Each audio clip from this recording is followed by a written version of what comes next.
जय जय श्री राम। प्रिय भक्तों, आज हम श्री रामचरितमानस के पंचम सोपान सुंदरकांड आरंभ करने जा रहे हैं।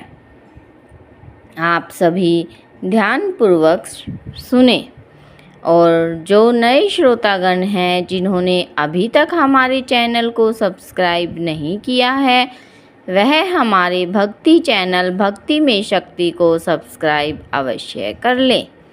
तो चलिए अब हम कथा को आरंभ करते हैं। कथा प्रारंभ होत है, सुनो वीर हनुमान, राम लखन और जानकी सदा करे कल्याण। जय जय श्री राम। शांतं शाश्वतं परमेयनघं निर्वाण शान्तिप्रदं, ब्रह्मा शम्भु फणीन्द्रसेव्यं मनीषं वेदान्तवेदं विभुं, रामाख्यं जगदीश्वरं सुरगुरुं, मायामनुष्यं हरिं वन्दे अहं करुणाकरं रघुवरं भूपालचूड़ामणिम्।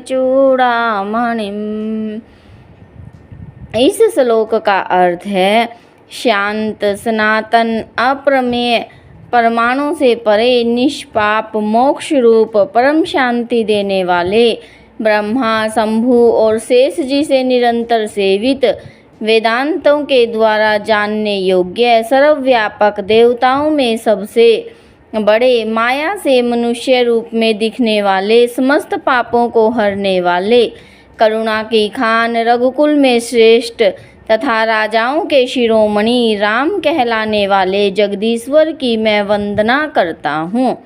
नान्याश प्रिया रघुपते हृदय अस्मदीये, सत्यं वदामि च भवान् अखिलान्तरात्मा, भगतिं प्रयच्छ रघुपग निर्भरां मे, कामादिदोषरहितं कुरु मानसं च। इस श्लोक का अर्थ है, हे रघुनाथ जी, मैं सत्य कहता हूँ और फिर आप सबके अंतरात्मा ही हैं, अर्थात सब जानते ही हैं कि मेरे हृदय में दूसरी कोई इच्छा नहीं है। हे रघुकुल श्रेष्ठ, मुझे अपनी पूर्ण भक्ति दीजिए और मेरे मन को काम आदि दोषों से रहित कर दीजिए। अतुलित बलधामं हेमशैलाभदेहं, दनुजवन कृशानुनं, ज्ञानिनाम अगण्यं, सकलगुणनिधानं, वानरामधीशं, रघुपतिप्रियभक्तं, वातजातं नमामि। इस श्लोक का अर्थ है, अतुल बल के धाम, सोने के पर्वत के समान कांति युक्त शरीर वाले, दैत्य रूपी वन को अग्नि रूप होने वाले, ज्ञानियों में अग्रण्य, संपूर्ण गुणों के निधान, वानरों के स्वामी, श्री रघुनाथ जी के प्रिय भक्त, पवन पुत्र श्री हनुमान जी को मैं प्रणाम करता हूँ। जामवंत के वचन सुहाए, सुनि हनुमंत हृदय अति भाए, जब लगी मोहि परिखे हूँ तुम भाई, सही दुख कंद मूल फल खाई, जब लगी आओ सीत ही देखी, हो ही काजु मोहि हर्ष विशेषी, यह कही नाई सबन कहूँ माथा, चलऊँ हर्षि ही धरी रघुनाथा।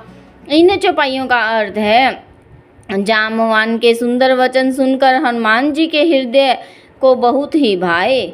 वे बोले, हे भाई, तुम लोग दुख सहकर, कंदमूल फल खाकर तब तक मेरी राह देखना, जब तक मैं सीता जी को देखकर लौट न आऊं। काम अवश्य होगा, क्योंकि मुझे बहुत ही हर्ष हो रहा है। यह कहकर और सबको मस्तक नुआकर हृदय में श्री रघुनाथ जी को धारण करके हनुमान जी हर्षित होकर चले। सिंधु तीर एक भूदर सुंदर, कौतुक कूदी चढ़ऊं ताऊ पर।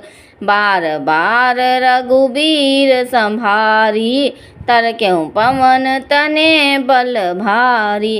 इन चौपाइयों का अर्थ है, समुद्र के तीर पर एक सुंदर पर्वत था।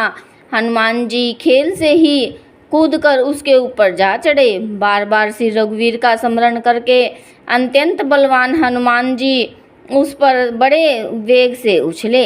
जेहि गिरि चरण देई हनुमंता, चलऊं सोगा पाताल तुरंता। जिमि अमोघ रघुपति कर बाणा, एहि भांति चलऊं हनुमाना। इन चौपाइयों का अर्थ है, जिस पर्वत पर हनुमान जी पैर रख कर चले, जिस पर से वे उछले, वह तुरंत ही पाताल में धंस गया।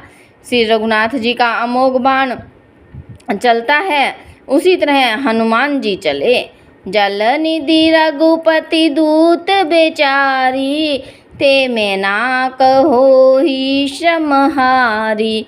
इन चौपाइयों का अर्थ है, समुद्र ने उन्हें श्री रघुनाथ जी का दूत समझकर मैनाक पर्वत से कहा, हे मैनाक, तू इनकी थकावट दूर करने वाला हो, अर्थात अपने ऊपर इन्हें विश्राम दे।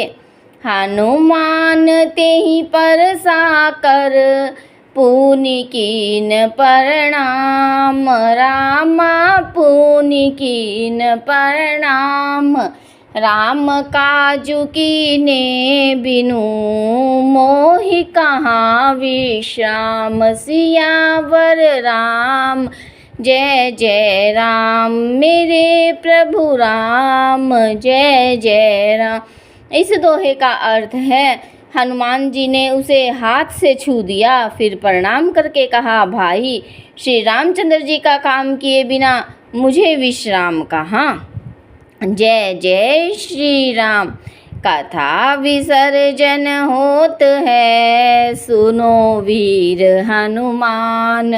राम लखन और जानकी, सदा करे कल्याण।